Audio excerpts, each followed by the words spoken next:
Hello, thanks for joining us on the news at 7 on NTA International. I'm Ruth Aguele. Let's bring you the headlines now.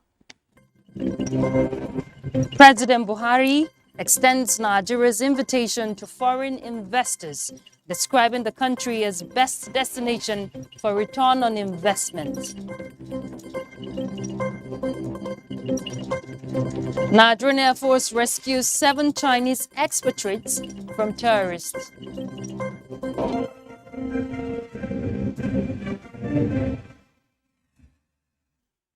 We'll begin from Washington, D.C., where President Muhammadu Buhari says the Independent National Electoral Commission, INEC, has no reason whatsoever not to conduct the 2023 elections as planned, in line with dictates of the Constitution and the Electoral Act. He said having provided everything required by the electoral umpire to properly execute its mandate, his administration is not prepared for any excuses. This was while responding to questions after his address to participants at the U.S. Institute of Peace in Washington, D.C. State House correspondent Adam Musambo reports. Visiting the institute for the second time since coming to power in 2015, President Muhammadu Buhari is here to interface with the Washington community of global thought leaders and democracy advocacy groups on developments across the world, especially in developing nations that are grappling with the challenges of embedding democratic processes and systems. Attacks on democratic institutions, especially INEC offices in Nigeria, are part of those challenges raised at the forum as date for the next general elections in the country draws near. I think there were only 2 incidents. And don't forget, we have 6 geopolitical zones. If 2 offices in one geopolitical zone were attacked, I think in relative terms, the security is good. So I don't want any excuse. Earlier in his address, the president told the gathering that a stage is now set for eligible Nigerians to return to the polls next year to exercise their franchise. And I am resolute in my determination to enable the conduct of free, fair, and transparent national elections whose outcome would be largely accepted to the contestants. On security, global terrorism, banditry, and other transnational crimes posing enormous challenges to global peace and security, the president said rather than focus on negativity, which is what travel advisories have become, Nigeria, the sub-regions of Africa, and the rest of the world can work more concertedly together towards finding lasting solutions. A secure and stable Nigeria is indispensable for overall peace and prosperity of not only the country but Africa, with huge implications for global peace and stability. He also touched on recent events in the global energy space, saying Nigeria and other developing countries owe it to their people to create jobs and livelihoods which cannot be accomplished without maximizing their comparative advantage in energy for industrial growth. There can't be double standards where Western nations use their influence and weight to turn the taps of global financing for fossil fuel transactions, which are much needed by developing nations. Yet when they feel the pinch, they are quick to turn on their coal-powered plants. President Buhari said despite glooming outlook in the global economy and the ongoing war in Ukraine, Nigeria continues to register positive economic growth, especially in the last 2 quarters. At the interactive session include representatives of the National Democratic Institute, the International Republican Institute, the International Foundation for Electoral System, and the National Endowment for Democracy. From Washington, D.C., Adamu Sambu, NTA News. President Muhammadu Buhari has also made a case for more aggressive investment in Nigeria's profitable economy by existing and prospective investors, saying the country remains the best destination for return on investment. This was while addressing participants at the U.S.-Nigeria Business Roundtable, an investment forum held on the margins of the U.S.-Africa Leaders Summit in Washington, D.C. Once more, let's hear from State House correspondent Adam Sambo. The U.S.-Nigeria Investment Forum, organized by the Corporate Council on Africa in conjunction with the Ministry of Industry, Trade and Investment, brought together entrepreneurs and captains of industry to compare notes on the opportunities, challenges, as well as the nature and environment for doing business in Nigeria. Well, the time is now to scale up the level of U.S. and Nigerian investment. This forum today, Mr. President, presents an opportunity to build on your legacy. The world is watching which way Nigeria will move. President Muhammadu Buhari described as welcoming the growing optimism by the international investor community about Nigeria's investment prospects and business potentials. We do not take your keen interest in the opportunities that exist in Nigeria for granted. As the most populous country and largest economy in Africa, there is no doubt that Nigeria remains Africa's largest single consumer market, projected to account for over 15% of overall growth in Africa's spending by 2025. The president, who enumerated the various challenges inherited by his administration and the conscious as well as practical efforts made towards addressing them, takes pride in the upward trajectory now being witnessed in every sector of Nigeria's economy.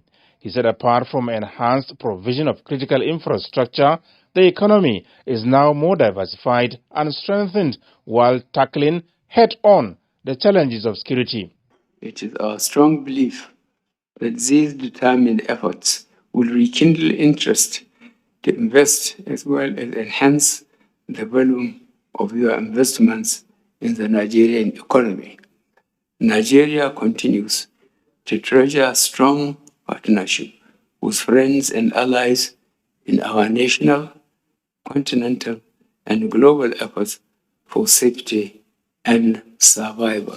The governors of Bauchi and Kwara states accompanied President Muhammadu Buhari to the business and investment dialogue. It has really been an eye-opener, hugely beneficial, because it gave me the opportunity first to be close to the president, to appreciate his zeal, his energy, his penetration, his vision, and what he can do to really market Nigeria from the standpoint of his integrity. And the people, both in Nigeria and outside, believe in him and respect him. And so we leveraged on this also as governors that came with him to connect and discuss investment opportunities in our various subnational levels. We're speaking to investors, and a lot of them are interested in coming to Nigeria to invest in lithium mining. You have big companies. They show interest in coming to Nigeria, the South Korean companies. So really, that's the drive we want, and that's the drive we're pushing. Both the Minister of Industry, Trade and Investment, Niya Debayu, and the Executive Secretary, Nigerian Investment Promotion Commission, Saratu Umar, reassured the audience of high returns on their investments as Nigeria is now more politically stable and ready for business. From Washington, D.C., Adamu Sambu, NTA. In another development, President Muhammadu Buhari is reassuring Nigerians in diaspora that the federal government will continue to do whatever it takes towards defending their interests wherever they may be, without leaving anyone behind. The government, he, however, expects their willingness to give back their resources, talent, skills, and global exposure in the development of the country. This was in Washington, D.C., while engaging a cross-section of Nigerian community in the United States. One last time, let's hear from State House correspondent Adam Musambo.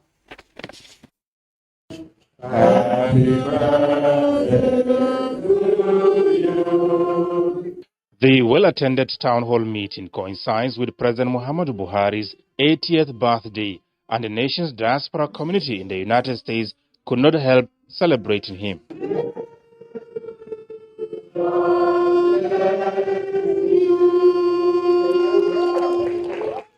It was also an opportunity for participants, including those elected and appointed into positions of responsibility in the United States, to give their verdict on the president's stewardship in the last 7.5 years. Fundamentally, I want to say thank you for what you've been doing for our country. You're all phone calls away. I thank you, sir, for all the service that you've done as you end your term to make Nigeria more prosperous and safer. And I believe we are entering what I am calling the African era. And Nigeria must lead the African era. We are not in office just to be in office. We're in office asking how can we help Nigeria. President Buhari is delighted with the honor and pride Nigerians in the United States bring to their fatherland, but stressed the absolute necessity for them to remain law-abiding and reference points of excellence. Let me reiterate that this will be my last address to our diasporans here in Washington, and let you know the high regards with which this administration has held you, and to thank you immensely for keeping faith with Nigeria. Your faith in our country is not misplaced and will add to our momentum to turn Nigeria around for appropriate leadership of our continent. The president noted that apart from diaspora home remittances through official channels hitting $20 billion last year, 4 times over the value of the nation's foreign direct investment, many of the diaspora compatriots are also investing actively in various sectors of Nigeria's economy. I must say this is most commendable, and in our enlightened collective self-interest, as only Nigerians, both at home and abroad, can develop Nigeria, I am personally proud of you all. He used the forum to reaffirm his commitment towards ensuring that the 2023 election processes continue to progress smoothly, transparently, and consistent with the laws of the land. This is the only way we can strengthen democracy in Nigeria and set the right example for the rest of Africa, and hopefully stop the recourse to unconstitutional changes of governments in our sub-region and the rest of African continent. Nigerian ambassador to the United States, Uzoma Emenike, had told the president that there are over 1 million documented Nigerians in the country, most of them law-abiding, intelligent, hardworking, and resilient. From Washington, D.C., Adamu Sambo, NTA News. Well, the celebration continued back home. I'm sure you're aware President Muhammadu Buhari has joined the League of Octogenarians amidst so much achievements and accolades. Here is a compilation of the successes of an extraordinary general who has made Nigeria enviable amongst Committee of Nations. Born on the 17th of December 1942 in Daura, Katsina State, President Muhammadu Buhari was raised by his uncle, the then district head of Daura, Alhaji Dauda Daura, father of Malam Mamman Daura, who enlisted him for primary school. He attended the now Government College Katsina and was at the Nigerian Military Training College Kaduna, now known as the Nigerian Defense Academy, and attended many training military institutions that include the U.S. Army, War College, Pennsylvania, and the National Defense College, New Delhi in India. President Muhammadu Buhari was outstanding in his military career in foreign peacekeeping and fought for Nigeria's civil war. As a politician, he has to his records improving infrastructural development such as the construction of the Second Niger Bridge, roads, rail, ports, power plants, airports, the national social investment programs to leave 100 million Nigerians out of poverty in 10 years. Economic recovery, electoral reforms, winning the fight against insurgency, and sustaining the fight against COVID-19 pandemic. So deploying innovative financing mechanisms like the Presidential Infrastructural Development Fund, Executive Order 7, Sukuk bonds, and Green bonds are part of his achievements. He has recorded successes in police reforms and recognized globally for his contributions to national growth. Under his leadership, Nigeria presented Ambassador Muhammad Bandi, Nigeria's permanent representative, as the president of the UN General Assembly. Likewise, Amina Mohammed was appointed and reappointed as the Deputy Secretary General of the UN. He superheaded the campaign for the election of Dr. Ngozi Okonjo-Iweala as the World Trade Organization's Director General, promoted the election and re-election of Akin Adesina for the second term in Africa's Development Bank. Recently, he commissioned the unveiling of the Kalmani oil well straddling Bauchi and Gombe states, promising more than 1 billion barrels of crude oil and over 500 billion cubic feet of natural gas. President Buhari is passionate about completing and inaugurating the Ajaokuta steel rolling mill and construction of the 3,500 megawatts Mambila electricity power projects. As he attained the age of 80 in extraordinarily state of high physical and mental fitness, Muhammadu Buhari's life continues to symbolize service to the nation and humanity, as well as dedication and commitment to the building of a secure, stronger, and prosperous Nigeria. While still celebrating the president, Vice President Professor Yemi Osinbajo and his wife Dolapo Osinbajo have congratulated President Muhammadu Buhari on the occasion of his 80th birthday. In a personally signed statement, the Vice President says President Muhammadu Buhari's extraordinary life of unblemished service to the nation in the army as a governor, minister, military head of state, and as two-term civilian president demonstrates that it is possible to serve the nation and the people honestly, forthrightly, and selflessly. On behalf of the family, Vice President Professor Osinbajo wished the president many more happy years in peace and good health. All right, let's go on a break. We're back. Stay tuned.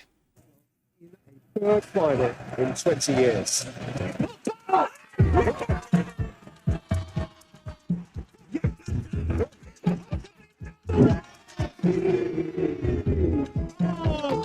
This is out of his words, Yagata. Now you can get a GoTV decoder, GoTV, and 1 month of GoTV Jolly for only 4,900 naira and enjoy all the show-stopping games live from Qatar on GoTV.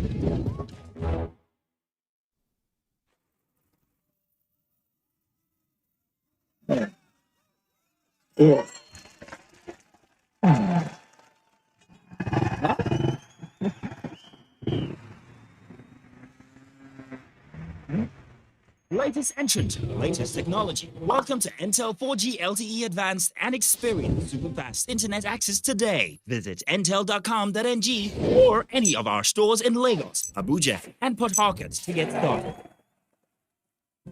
Intel. Live more. Thanks for staying tuned. In compliance with the presidential mandate of evacuating all stranded Nigerians from across the globe, the National Emergency Management Agency, NEMA, has evacuated additional 191 stranded Nigerians from India out of the 300 profiled to be evacuated. The evacuees arrived in Nnamdi Azikiwe International Airport, Abuja, at about 4:45 p.m. Nigerian time on board Ethiopian Airline. Let's get details from Ilyasu Yakubu. On arrival, the evacuees were subjected to series of screening. Iwochukwu Onyebuchi Gospel, who spoke on behalf of the evacuees, thanked the federal government for the show of concern to their plight in India and promised to be of good behavior while in Nigeria. He said what took them out of the country was a search for greener pasture in India and lamented how they have been subjected to series of maltreatment by the authorities. That was a great joy in our heart when we arrived. People were jubilating, be very happy. With this the same opportunity, we thank Nigerian government. Officials of the National Emergency Management Agency, NEMA, and that of the Ministry of Humanitarian Affairs, Disaster Management and Social Development, as well as the National Commission for Refugees, Migrants and Internally Displaced Persons, the Interpol Police, Civil Defense Corps, Nigeria Immigration Service, NAPTIP, and other relevant agencies were all on ground to effectively manage the operations. Nigerian Foreign Affairs should liaise with Indian government to see how they can facilitate the Nigerians that are still behind in India, to release them to come back. So the process is ongoing.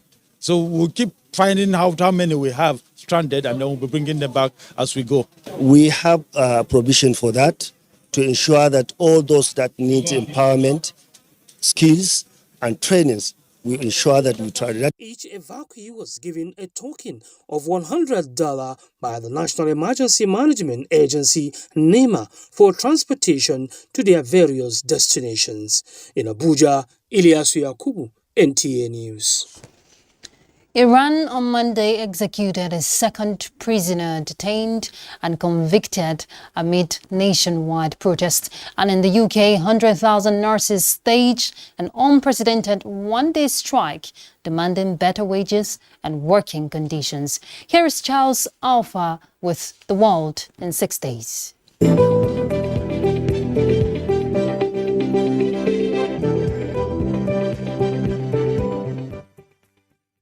Iran carried out second execution over anti-government protest within a span of 4 days and now ranks number one of the world's top executioners and typically execute prisoners by hanging. Majid Reza Ranavat's hanging comes just 4 days after the regime executed the first detained protester, Mohen Jakari. Reports in Iran said under the country's judiciary, Ranavat had stabbed 2 security force members to death in the city of Mashhad and wounded 4 others. Police had arrested 23 protesters days before. Consequently, UN Economic and Social Council adopted a resolution to remove Iran's membership in the UN Commission on the Status of Women, where 29 votes were obtained in favor. 8 ECOSOC members, including China, voted against it, while 16 countries abstained. Also during the week, up to 100,000 members of the Royal College of Nursing in England, Wales and Northern Ireland stopped work after rejecting a government pay offer. Industrial action is part of growing wage of stoppage by public and private sector employees, and the strike was the first in the union's 106 years history. Also during the week under review, the panel investigating last year's Capitol riot said it is likely to press criminal charges against former U.S. President Donald Trump. The congressional subcommittee evaluating the riots is expected to submit its final report next week. The selected committee is scheduled to hold a final meeting on Monday. As per reports, charges including insurrection, conspiracy, and obstructing official proceedings are to be suggested by the panel. Elsewhere, the search for the remaining 12 campers caught in the Friday's landslide at an unlicensed campsite in Malaysia continued for a second day, but heavy rains overnight have complicated the operations. At least 21 people, including 5 children, were killed after a landslide in the Batang Kali, a popular hilly area about 50 kilometers north of Kuala. There were 94 people caught in the landslide, but 61 were saved, with 12 still missing. In Africa, Sudan signed an initial $6 billion deal led by United Arab Emirates Artsports Group to build a vast new port and economic zone, expanding Abu Dhabi's presence in the strategically important Red Sea region. The Abu Mama port, to be built north of the existing key hub of Port Sudan, will include an industrial zone, an international airport, and an agricultural area covering over 400,000 hectares. Charles Alpha, NTA News. The federal government has launched a national rice production strategic document aimed at upscaling production to meet local and international markets demands. Musa Baba Aliyu reports. Nigeria was recently ranked the largest producer of rice in Africa, producing close to 9 million tons per annum. The regional production increased by 44% between 2008, when we were only producing 6.9 metric tons in the region, to 13.8 million metric tons recorded for 2020 alone. In spite of this, the high cost of production from planting to milling remains a major challenge. This development and other reasons necessitated this meeting, where rice producers and government officials examined the challenges associated with rice production. Our rice strategy is consistent with SDG goals to achieve food sufficiency, to eliminate hunger, to even achieve the objectives of our development partners. A roadmap strategic document was put together by the Federal Ministry of Agriculture with the support of ECOWAS and JICA on rice value chain.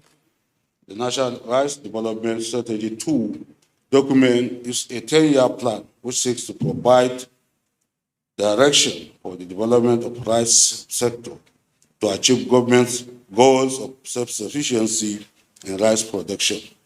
To support this strategy, JICA plans to implement a number of key interventions, including but not limited to a grant aid assistance for supply of agricultural machinery to the National Cereal Research Institute.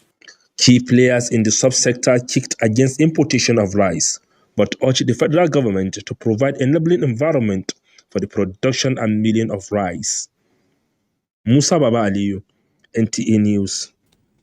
The Nigerian Air Force has rescued 7 Chinese expatriates earlier kidnapped and held hostage by terrorists in Kaduna State. The rescued Chinese victims are believed to have been kidnapped in June 2022 by terrorists while working on a mining site in Ajata, Aboki, Gurmana ward of Shiroro local government in Niger State. The combat search and rescue operation, which consisted of 35 special forces, was conducted in the cover of the night at Kanfani, Doka and Waska general areas, leading to the terrorists abandoning their enclaves, weapons and kidnapped Chinese victims while fleeing for their lives due to the superior firepower of the special forces. The federal government says it remains committed towards uplifting the welfare of civil servants, which is one of the pillars of the Federal Civil Service Strategy and Implementation Plan 2021 to 2025 through the provision of affordable and ideal housing using the Fish Cooperative Scheme.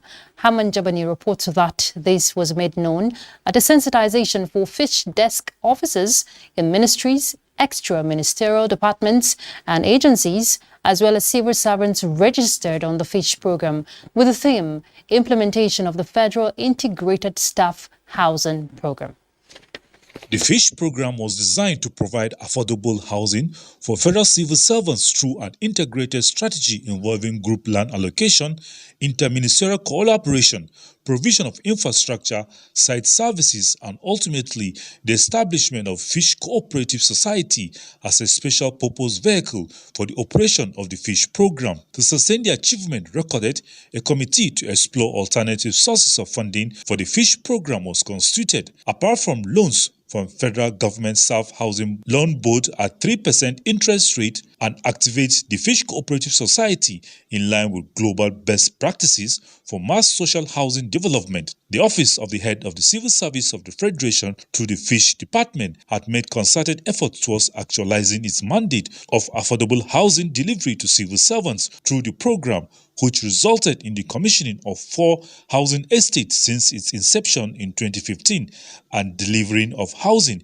in different locations within the FCT, such as Kuje, Buhari, Karshi, Karo, and Apuwamba, to over 300 off-takers. The sensitization centered on Fish Cooperative as a vehicle of addressing the housing needs of civil servants, housing cooperative strategies for gaining access to construction and mortgage finance, optimizing the gains of an ideal housing cooperative and role of Federal Mortgage Bank in funding housing cooperatives and achieving transparency and prudent management of cooperative resources. Hamman Jabani, NTA News.